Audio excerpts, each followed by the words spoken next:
So hi guys, a day in my life, as an OFW here in Saudi Arabia nga nakahuman og eskwela pero nag-DH, charot. Kaya na guys, kay mag-opisina ta, lisod mga apply sa atuang probinsya kay wala tay backer. So, pero okay ra kay ako pa magpagsulo sa nag-opisina. Diba? Nya, karon na ami sa King Khalid. Layo kayo kay ang lugar sa akong amo is Daharat.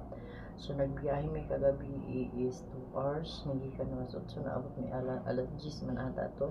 Basta dugay kay minabot to taas king biyahe niya. So karon na pa mi sa balay sa igagaw sa akong amo.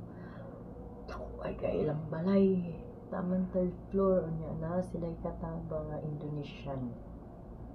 Nya gamayng tao makaya ra niya og limpyo ang first floor, second floor, ug third floor. Unya di kakapoy na ko ay kay limbihan na niya tabangan ako siya, di siya gusto nga magtatabang, gusto niya siyara. So nara ko dire sa kwarto lingkod maura to char bitaw ang akong isa pay Pinoy na akong anak kailang katabang sa iyaan sa akong amo niya Muslim ako mga nakailang katabang sa igsoon sa akong amo nga lalaki kay Uganda. Din sa iyang mama po sa akong amo nga lalaki kay Uganda. Din sa mama sa amo sa ako sa babae Ethiopia. Nya sa iyang agaw Indonesian. So marag wala kay kinakailang mga Pinoy nga maistorya na ako kay kini siya kana Ethiopia na siya.